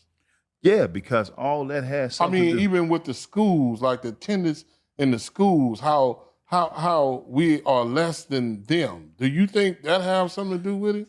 Our birth rates have Yeah. changed? Because it has something to do. Yeah, all What? that. Yeah, all that plays a fact because you know from mass incarceration, from abortions in the clinics, from the so-called well, I want to say gender swing, where people start to Right, be right. more inclined to be with another man, or a man be with another man, or a woman be with another woman. You can't produce life like that. Right. So all that is a factor in our population dwindling. You know what I mean? And it's crazy, but when you look at it, man, well, like you were saying, if you push somebody down with a lot of pressure, they can't do nothing but come up. Right. And we've been pushed down, so it's time for us to really spring up. Right, Man. but we like kind of, like I was saying before, the greatness. We really up here. Yeah. But we put ourselves down here. But we up here. And it's easy for us to elevate, you know, to an equal standards. You know what I'm saying? Like our people are up here. Like, but it's different types of people. Like you have different, like you got the poor, you have the middle class, you have the rich, and you have the wealthy. You know what I'm saying? So the poor is down here because we don't have that to bring us up. Mm-hmm. You know what I mean? But if we start educating ourselves to get back up, we can get back up there. We have an American citizenship. You have people from other countries that want to come here and enjoy some of the things that we have. We have these freedoms. We have to take advantage of them. And we have to stop making excuses about Because why it's not before working for we us. didn't understand, like we lost the meaning of to understand what we was able to do. Like our parents knew. Our parents knew to get up and get there. You know, like I'll say one of my friends, you know, his daddy, Smokey, Big Willie. Yep. He always loved his son. His daddy was a trash man ever since I knew him. When he died, he left his son like shit, 300,000-400,000, left him his house, left him all his stuff. Wow. That man worked all those years and he gave him that from a trash truck. You know what I'm saying? So our parents was more into taking care of business because the opportunity was there. And trying to leave a legacy. The generational wealth. As time progressed, it got harder for us. It got harder for us to get what he had. So he had been there for so long that he was an established black man. Like he was there, Vince, when in the 70s? Yeah, the early 70s. The early 70s. So it changed for us like in the 80s and 90s, man. When it started getting into the 90s, opportunities started changing for us. That his mentality wasn't it ain't the same for somebody that come up in the 90s. It's a difference, man. It was like them drugs did it, bro. Them drugs and you know the way we was living our life, you know, the type of music we listened to, you know, all that stuff, man. It's just, you know, the set, man. The set kind of, you know, it brought about a change in us, man. And I honestly bear witness in the like, 80s. Hey, Vince, let me say this. We'd be rolling, right? And say some people in front of the stove, we'd call them busters. We don't even know them. We just busters, man. You know what I'm saying? What's up? It's buster, homie. You know what I'm saying? Get up out of here, man. They leave. Anybody we saw was a buster. You know what I'm saying? We go in a restaurant, there's somebody in there sitting in there, he look at you, so, buster, I know you from somewhere, nigga. Buster ass. Yeah. A hook, man. It was just. Yeah. I wanted to say in the 80s, I can bear witness, brother was coming to jail with murders like traffic tickets, man. Man, like. Back to back. You know what I mean? Back to back. Everybody was busters, man. It was a buster. You know, we don't even know him. You know, we roll up to a party. You know what I'm saying? What's happening? What? Huh? Nigga, I know you from somewhere else. No, I don't know you, homie. You know what I'm saying? What, you trying to know me? Am I trying to know you? Yeah, nigga, I'm trying to, hey. Yeah. That's it. It's somebody finna die. Over something that, you know what I'm saying? I don't even know this dude. I ain't never met him in my life. You know, by that being glorified too, that helped. That helped dwindle the black population too. Yeah, that right there. It was the attitude, man. You remember when they put that post out there when they was talking about the Ku Klux Klan like to thank the Crips and Bloods for doing their job. Yeah. You know what I mean? Right. Yeah. Because we was vicious, man. Really vicious. And one of the things I like to see. Huh, Bone? Them 80s, in them 80s, you know, them late 80s, man, you know, we wasn't skip. Remember back in the day, we was in 4800. We just say, man, if they let us out right now, boy, do you know what the world would change of if they let 4800 out on the streets together? Every dude out there that's been warned each other was their whole thing. We wasn't scared to stand up around. We was literally fucking insane. Like, we were crazy as a motherfucker, man. You know what I'm saying? Crazy as the bomb we get and burn with our motherfucking food and shit, Bone. You know what I'm saying? Like, man, we was crazy, bro. You know, you had the rap music on the street. But in 4800, you had put the machine in motion. That had you amped up. Oh yeah, we was. Wait. What is 4800? That was the gang module. It's a training camp for psychopaths. And then they had 4300 for the Bloods. Yeah, he said, "What is 4800?" It was a training camp camp for psychopaths. Man. That's what it was. It made Man. you like you was Vicious. you was hard or you was a weenie, man. You know what I'm saying? You had to be hard, was a bro, to weenie, survive. you was I've been to getting 4800 like tested. 3 different times You went 3 times. and survived, Bone. All the times I survived, untouched. You know what I'm saying? But it's some people that didn't make it, man. You know what I'm saying? It was like vicious, bro. It was vicious. It was like training school. I mean, it was like right there. Vicious. You gotta get down, man. You gotta, you stab a motherfucker. Whatever you gotta do to survive, bro. Let me say this. In the pen, you had certain rules that govern you to conduct yourself towards another rad or a homeboy. And 4800, Nah. none of that. You know what I mean? You had dudes that was violated in ways you couldn't imagine. You know what I mean? Man. So it's like survival of the fittest. Yeah, man. It was worse than any prison that you can go to. Put You it know, it was. Yeah, it was. Put it was, this yeah. way. A lot of dudes try to make themselves look strong by head counts, right? Meaning you deep, so now you try to make yourself look hard. But in 4800, they weed and seed. If you were soft, you get weeded out. You know what I mean? No And matter sometimes your how homeboys many, will run you up out of that. it is y'all in there. Yeah, you know what I'm saying? yeah. You ain't You passed the ain't test stand to be the best. Yeah, Goddamn you it! ain't stand You up. ain't finna stand up, man. Yeah. You know what I'm saying? So it was like it was a challenge to one's character. So that's why, like I'm saying, like when we see people, it was like we was already psychopaths. You know what I'm saying? So we challenge you like real quick because we don't give a fuck. Like for real, we didn't care like who you was, how big you are, none of that shit. Our thing was to dominate you, to let you know that we greater than you, man.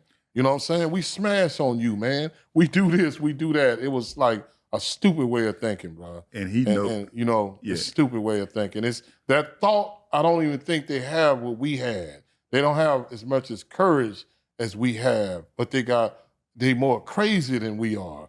I say crazy because they use drugs. Like they like on some hallucinatory shit, like some drug type of crazy. They're not like we are now. So The you were in generation 4800 now- without any, you weren't hallucinating, you weren't on any drugs. No, It was it was all- just the mindset that Wow. when we became like soldiers, like soldiers of fortune, bro. Like a soldier, like a gladiator almost. You know what I'm saying? Like who's the best gladiator? Like if you put us out there, goddamn it, if you unleash us against whoever, we gonna fight to the death. Like we ain't finna punk out or none of this shit. We gonna fight until we dead. He for real. He can attest to this Yeah. too. A lot of dudes we used to just call them pistol crips because they'll shoot you. Right. But in there, you had to ball them up. Right. If you couldn't ball them up, Yeah, and a lot of them couldn't ball them up, so Couldn't ball 'em up, they get ran up out of there, Yeah, bro. you Like got they to ball roll 'em you up, up. man. That's what they call it. They roll you up, but it was like a courage builder. Like it made you like super tough. Like you know when it get down, it's still in me. It's gonna stay in me like that, But I change it. You know what I'm saying? But it make you like a soldier, man. So it's like the Spartans. That's what the Yeah, that's Spartans what it's would like. do. Yeah, When like Papa- 300. when Papa came, by that time it got so crowded they opened up 4700 too. Right. See, when I was there, 4700 they had Mexicans and white boys over there. You follow what I'm saying? Right. And when I left, I started hearing more and more about 4700 too. So Right. that just happened just go to show you how they were just swelling up the county jail with a lot of dudes off the street, and then they had OSS, Operation Safe Street. And, They walk in around the saying county jail that, looking it for you. shows you how people can change. Bone, because if we can change, anybody can change. Our thoughts Anybody were never like we'll listen though. Like we was soldiers, we will listen. If somebody like us came to us and presented this to us, we will listen to you. And if it made sense to us, we will follow you. We wasn't stupid. We was just lost. This generation There's a right difference. here is like you can't really talk. They don't understand even the talk can't that we reason with having. That's why we have to go back so far in our history to explain to them how we actually got here. Like the whole conversation we've been having today and all the conversations we've been having has been enlightening them about gentrification, about, the changes that we done went through, like, because they don't know this type of stuff that we talking about.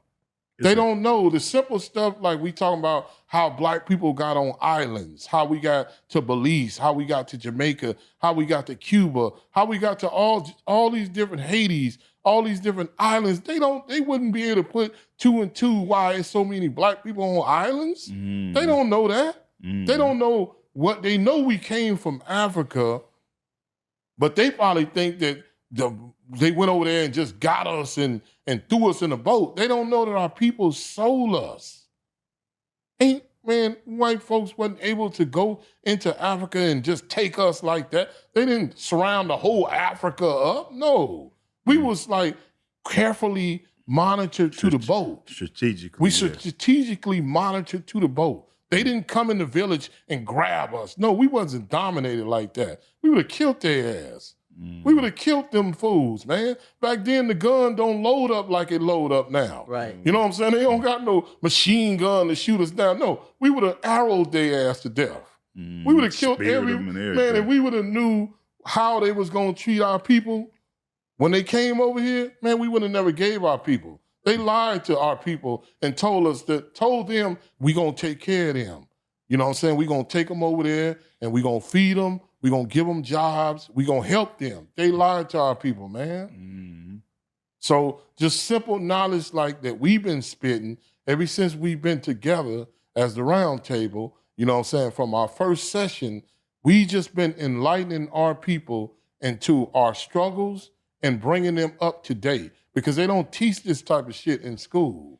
Yes, they don't teach us this, man. Yeah. They don't teach you about the powers. Like, I thought that Martin Luther King was a sellout. And I thought that because what they used to tell me and how I used to see dogs and stuff biting him and him getting hit in the head with rocks. I didn't know that how strong he was. I didn't know when he did that speech when he said, I done been to the promised land. I may not get there when you get there, but I know you gonna get there. You know what I'm saying? I didn't know that he knew that they was gonna kill him, man. He's dealing with death. Yeah, they was bombing his house and J. Edgar Hoover was trying to bring him down, and then he had spies in his organization that was like bringing him down. I mean, he was dealing with, they was trying to kill his family. He used to have to be from his family so much, so he was always thinking about his wife, his kids and stuff like, man, he was a strong-ass black man, and I apologize to him for thinking that he was a sellout. He wasn't no sellout. Yeah. He was a strong individual. Yeah, that's a trip though. How you was talking about how we was in 1400, and had we been taught differently, yeah, man, because we would listen. Because Farrakhan said one time, he said, "Man, all your leaders and all your strengths come from the people that y'all look down on." He said, "That's people out in the street." And you mentioned Farrakhan through an event. I don't remember what year it was, maybe 2002, and we mobbed up in there, and his brother was like, "Hold up, man, y'all stop, y'all." And Farrakhan said, "No, hold up. Y'all come on up in here. Y'all gather around, because I want to talk to y'all." And he talked to us. You know what I'm saying? Yeah. He wasn't like, he was just, he talked to us. He said, the very ones y'all scared of, y'all despise. He said, them your soldiers. That dude, Farrakhan, he said, them is your soldiers right there. Man, I wish I had the gift, the gab that he got, boy, because he can talk. Yeah. And he's an intelligent, that dude, 80 years old. He 80 years old. I'm talking about Bone. The man is 80.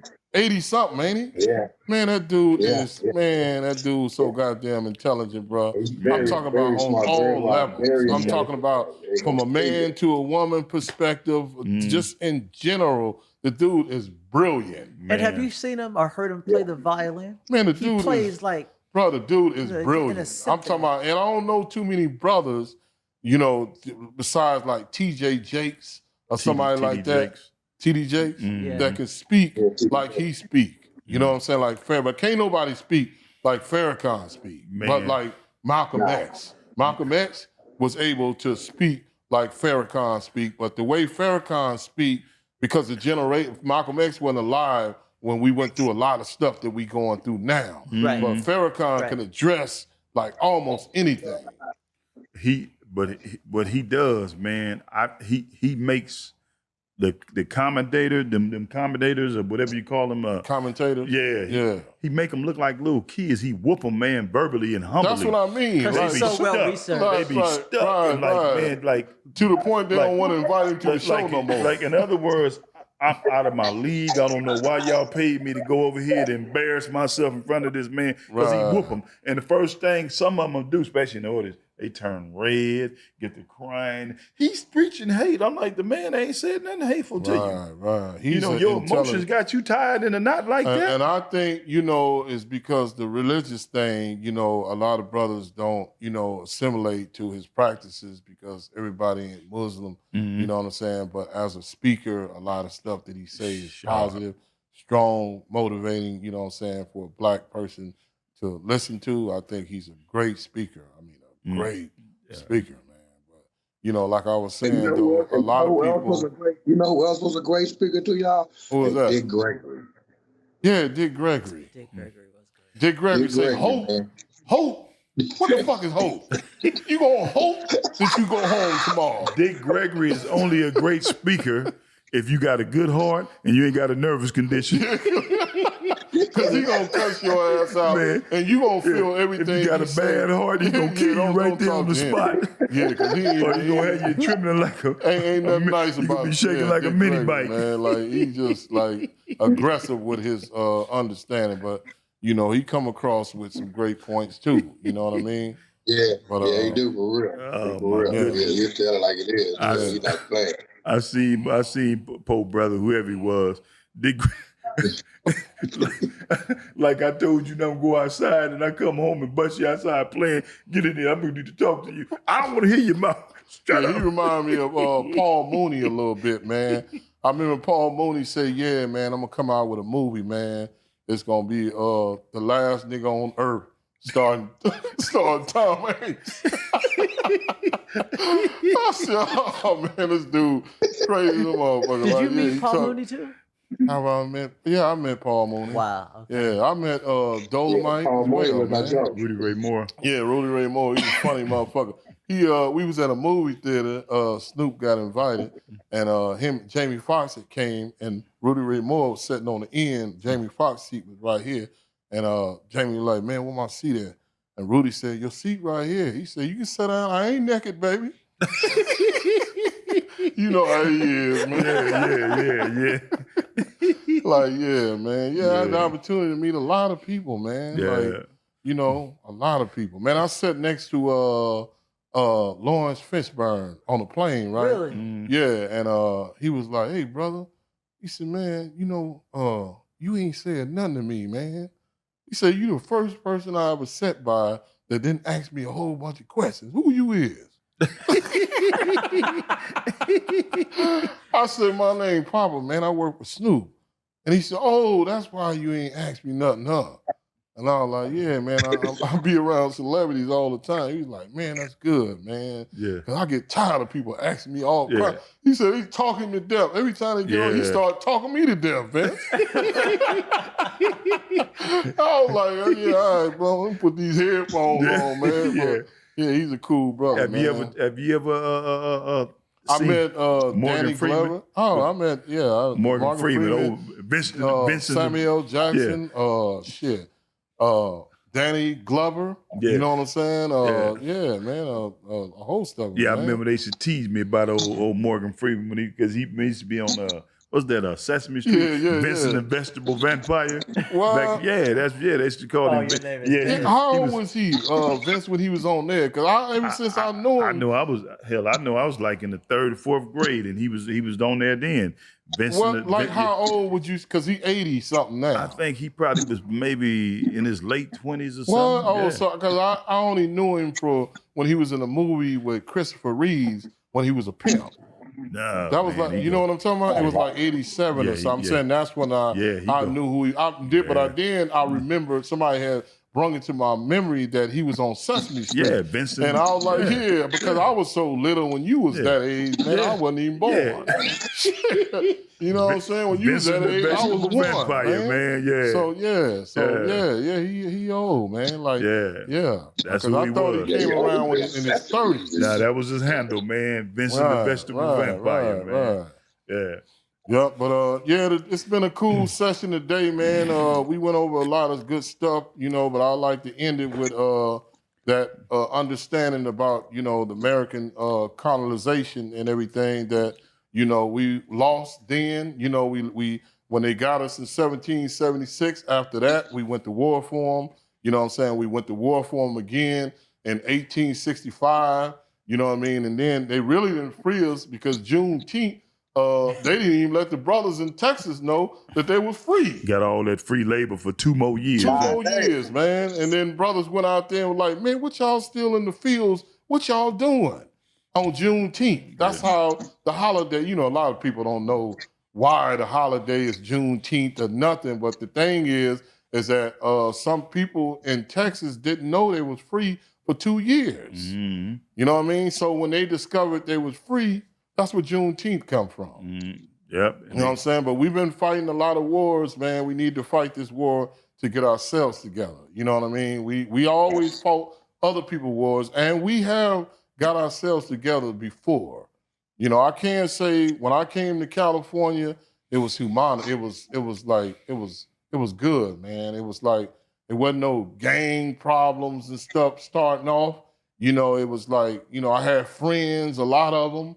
You know what I mean? Wasn't nobody dying. I didn't really know nobody that was dead until Mickey died in 85, man. Big Ernest. Yeah. Big Ernest in 83. And Bullet, Calhoun. Didn't Mick Dog die before? In 85.